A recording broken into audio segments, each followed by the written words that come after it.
Mesdames, Messieurs, bonsoir. À la une de cette édition, Trump cherche dénouement pour guerre mal embarquée. Nous irons ensuite en Hongrie où la campagne électorale s'enflamme à moins de 3 semaines du vote avec des accusations tous azimuts d'espionnage et de financements étrangers. Et enfin à Paris, nous reviendrons sur le paradoxe des appartements parisiens vides et des Parisiens sans logement.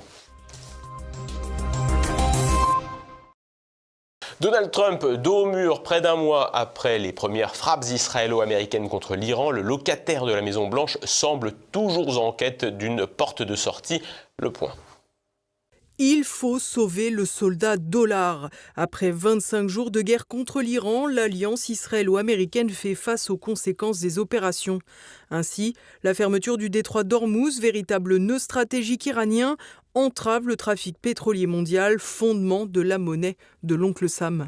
Le baril de brut a bondi au-dessus des $115 lundi, alors que les marchés voyaient approcher l'ultimatum de Donald Trump, promettant des frappes sur les installations électriques iraniennes si les tankers n'étaient pas autorisés à passer. Probablement conscient d'avoir fixé des conditions que Téhéran n'entendait pas accepter, le président américain a donc reculé, expliquant que les délais passaient alors à 5 jours supplémentaires jusqu'à la fin de la semaine donc. Problème, Donald Trump expliquait aussi que les discussions étaient en cours avec l'Iran, une information aussitôt démentie par les intéressés. Le calme des cours du dollar n'aura donc duré que quelques heures. Il faut dire que les discussions en direct avec l'Iran n'ont pas été facilitées par les opérations américano-israéliennes.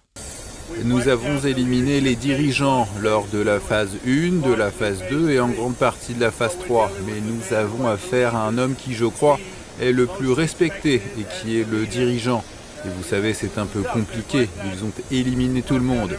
En effet, plusieurs dirigeants iraniens de premier plan, à l'image du guide suprême Ali Khamenei, ont péri dans les premières frappes de la coalition. Une fois que la démonstration de force, encore plus spectaculaire que l'enlèvement de Nicolás Maduro au Venezuela, a eu lieu, il y a effectivement des difficultés à trouver des interlocuteurs pour discuter de la paix. Et si l'on ignore la situation réelle qui entoure le nouveau guide suprême, Mojtaba Khamenei, tout porte à croire que même indemne, il a tout intérêt à éviter de se montrer. Par ailleurs, il faut aussi noter que l'élimination des dirigeants participe à une forme de radicalisation du pouvoir iranien, qui ne va ni dans le sens des négociations de paix, ni dans l'intérêt de la population que l'on prétendait vouloir libérer.